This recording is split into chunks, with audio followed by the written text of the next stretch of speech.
Հարցը Նիկոլ Փաշինյանին է ուղղված։ ԵԽԽ-ում ունեցած ձեր ելույթում դուք նշել եք ինչ-որ առումով 44-օրյա պատերազմը հիբրիդային պատերազմի մաս է, որի թիրախում Հայաստանի պետականությունն էր, Հայաստանի անկախությունը։ Անկախության հռչակագրի 35-ամյակի կապակցությամբ դուք ուղերձում ձեր համահունչ մի միտք եք արտահայտել։ Ի վերջո, ինչու մինչև 20 թվականի սեպտեմբերը Հայաստանի Հանրապետությունը մեր կառավարությունը եսինքս չգնացինք զիջումների, ինչը 44-օրյա պատերազմից խուսափելու միակ տեսական հնարավորությունն էր։ Դրա առանցքային պատճառն այն է, որ այդ զիջումների արդյունքում ունեցած բոլոր սպառնալիքները եւ կախվածությունները մեծանալու են անհամաչափորեն հանգեցնելով Հայաստանի անկախության եւ պետականության կորստի։ Սան էլ ավելացնենք ձեր այն պարբերական պնդումները, որ ոչ թե Արցախն է կորցրել, այլ Հայաստանն է գտել։ Հիմա եթե վերցանենք ձեր օգոստոսի ուղերձը, մասնավորապես կստացի, որ գիտակցաբար չկանխված եւ պարտված պատերազմը նպաստել է Հայաստանի անկախության ամրապնդմանը եւ պետականության հզորացմանը, որովհետեւ եթե լիներ զիջում, չլիներ պատերազմ կամ պատերազմը հաղթեինք, դա կարող էր հանգեցնել Հայաստանի անկախության եւ պետականության կորստին։ Հիմա հարցս, եթե պարտությունը հաղթանակ է, որովհետև պարտության արդյունքում մենք չկորցրեցինք մեր անկախությունը, ապա ինչու են դատվում այն զինվորականները, որոնք ըստ այս իշխանությունների մեղավոր են պարտության մեջ։ Եվ օրինակ ինչու է ստեղծվել քննիչ հանձնաժողով, որի ոդիսականը ես չգիտեմ երբ է ավարտվելու։ Նիկոլ Փաշինյանը, Հայաստանի Հանրապետության վարչապետ, կպատասխանի ձեր հարցին։ Շնորհակալ եմ հարցի համար, պարոն Խաչատրյան, իսկ զինվորականները դատվում են, ինչքանով ես կարող եմ մեկնաբանել դատավարական process-ը քաղաքական դիտանկյունից, որովհետև ձեր մեկնաբանությունը ընդհանրապես իրականության հետ կապ չունի, այդ դրա համար են դատվում, որովհետև եթե ձեր մեկնաբանությունը իրականության հետ կապ ունենար, որևէ մեկը չէր դատվի։ Զինվորականները դատվում են այդ թվում այն պատճառով, որ այդ թվում ընդդիմության ներկայացուցիչները, ձեր գործընկերները զանգում էին սահմանին կանգնած զինվորականներին, ասում են այդտեղ ինչ եք անում, եկեք Երևանը գործը անելու։ Իսկ որ այդ ամեն ինչը թվարկեցիք, այդ թվարկածը ամբողջական չի լինի, եթե էլ են բաներ ասել։ Նախ պատերազմ զիջելու մասին, ես էլի այնքան այս ամբիոնից 2018 թվականի ապրիլի 17-ի Սերժ Սարգսյանի հայտարարությունները այնքան մեջ բերել եմ, ինձ թվում է դա բոլորը անգիր գիտեն։ Մի հատ էլ ասում են, որ ես եկա եւ պատերազմ հրահրեցի, պատերազմ սկսեցի, պատերազմ հայտարարեցի, փաստորեն 2018 թվի դրությամբ խաղաղությունն է եղել։ Հայաստանում խաղաղություն է եղել 18 թվին, բայց եթե խաղաղություն է եղել, ինչի են զինվորները զոհվում։ Ամեն տարի զոհվում, վիրավորվում։ Բայց եթե խաղաղություն է եղել, ինչի են դիվերսիաներ տեղի ունենում։ Ամեն տարի։ Հաջորդը մի հատ կարևոր կոմպոնենտ ավելացնեմ։ Ասում եմ, այո, այս հիբրիդային պայքար եւ պատերազմ բանը տերմինը նոր է մտել, մեզ թվում է թե դա համակարգիչների բանի հետ է կապված։ Ես հարց եմ տալիս, ասում եմ ժողովուրդ ջան, այն մեր հայրենասիրություն կոչվող հասկացությունը մեր գիտակցության մեջ ձևավորվել է այն գրքերի, ստեղծագործությունների, ֆիլմերի, նկարների վրա, որոնք ստեղծվել են խորհրդային գլավլիտի պայմաններում։ Մենք պետք է մեզ հարց տանք, այս ո՞նց է սենց ստացվում։ Ինչի է սենց ստացվում։ Եվ ես ասում եմ, այո, այդ ամեն ինչը եղել է հիբրիդային պատերազմ, որ Հայաստանը որպես պետություն երբեք գոյություն չունենա։ Եթե ավելի մանրամասն բացատրություններ են պետք այդ հարցի, ես խնդիր չեմ տեսնում, լսումներ կազմակերպեք հրապարակային, գամ մանրամասն ներկայացնեմ, ամեն բառ, ամեն տառը ինչից հետո է։ Ես զարմանում եմ մեր վրա, որ մենք հարց չենք տվել մեզ։ Այդ ոնց էր, որ Ստալինը Չարենցին բան էր անում, 37 թվին Չարենցին ու Բակունցին ոչնչացնում էր, 40 թվից հետո սկսեցին ստեղծագործություններ ձևավորվել, այդ շատ լավ էր մեր գործընկեր Թագոյ Ղազարյանը բան արել, նկատել, որ այդ նույն բանաստեղծություններում այդ ոնց է եղել, որ մինչև X թիվը եղել է Արագած, հետո մի X թվի դարել է Արարատ, այդ ոնց, ու հրատարակվել է դա, խորհրդային գլավլիտի պայմաններում, այդ ոնց, ես ասում եմ, մենք այս հարցերին պետք է անդրադառնանք, ոնց է եղել, որ Ստալինյան, Խրուշչովյան,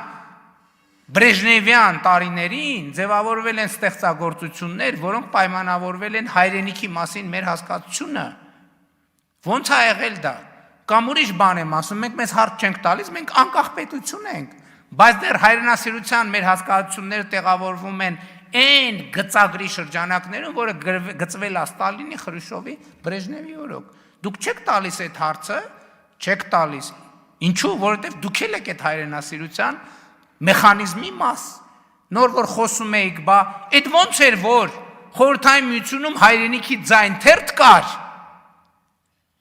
և Սփյուռքի հետ կապերի կոմիտե, այդ ինչով էր զբաղվում այդ Սփյուռքի հետ կապերի կոմիտեն, ինչով էր զբաղվում այդ Սփյուռքի հետ կապերի կոմիտեն, կարաք ասեք ինչով էր զբաղվում,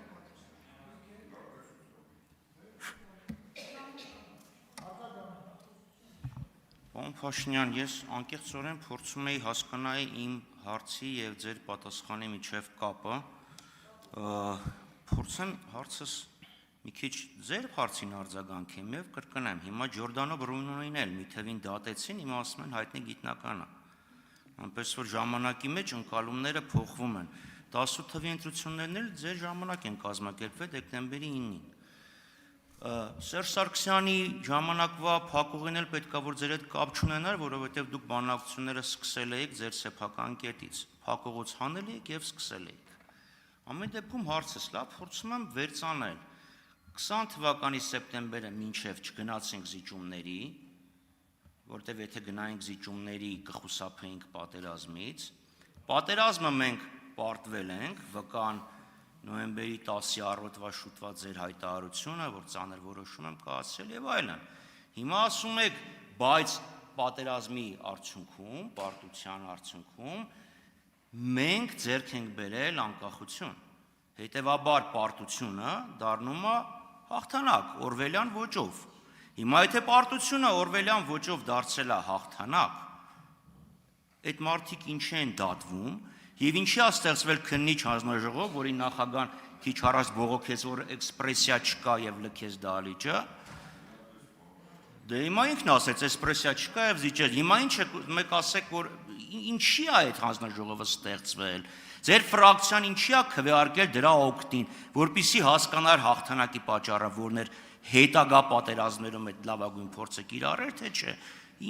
իսկ փորձեմ հասկանամ, այդ քայլերը, որը կատարվել են, ոնց են տեղավորվում ձեր ասացի հետ։ Հենց հիմա ասեմ, բերեմ կոնկրետ օրինակ, որ այլաբանությունների ընկալման հարցում չդժվարանաք։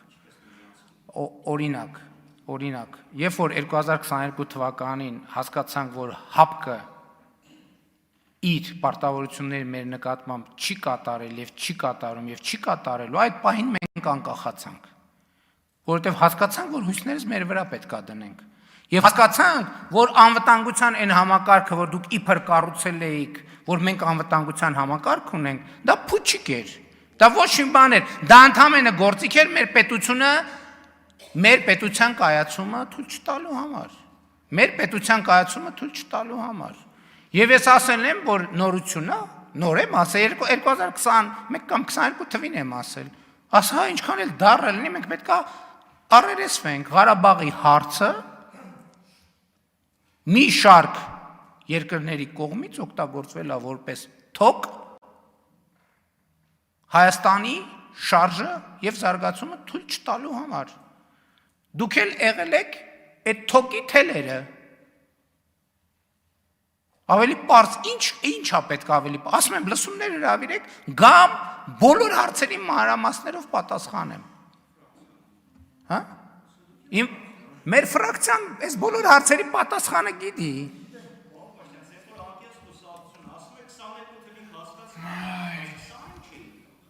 Ինչ? Որովհետև 20-ին չէինք հասկացել, որ այդ ամեն ինչը fake է։ Լավ, պարոն Խաչատրյան, հիմա 20-ին չէինք հասկացել այդ ամեն ինչը fake է։ Որովհետև կար այդ թվում Հայաստանի քաղաքական լսեք հələ եկեք մի հատ հետ գնանք 20 թվի պատերազմի բանը ընկալումը մեր, չէ՞։ Ինչի մասին էր խոսքը, որ հապկին ոնց որ ճիշտ բանով չեն գրել 4-րդ հոդվածի 3-րդ նախադասության 6-րդ բառով պետք է դիմեին, բայց 6-րդ նախադասության 4-րդ տողի 5-րդ բառով են դիմել, դրա համար ասենց պետքա գնալ պատվիրակությունը, ինքնաթիռը, սամալյոտը, հեռախոսը, տվեք, գնում ենք, փրկում ենք, էս ենք անում։ Այդ ամենը դուք այդ թոկի պարաններն եք։ Դուք այդ թոկի պարաններն եք, ձեր նախկին 3 այլևս բացահայտված, այսպես կոչված նախագահների հետ միասին։ Իրանք հո պետությունը առաջնորդելու համար չեն եղել։ Իրանք եղել են նրա համար, որ պետություն չլինի։ Եվ իրանք օրոք պետություն չի եղել, այլ իրանք թոկ են եղել Հայաստանի պետության կայացումը թույլ չտալու համար։ Եվ ես ասում եմ, եթե վիճարկող կա, իրանք իրեքով վիճարկում են, թողան հերիքա բաներից խոսան, ասում եմ եկեք գնանք ուղիղ եթերում, դուք լսում կազմակերպեք, հրավիրեք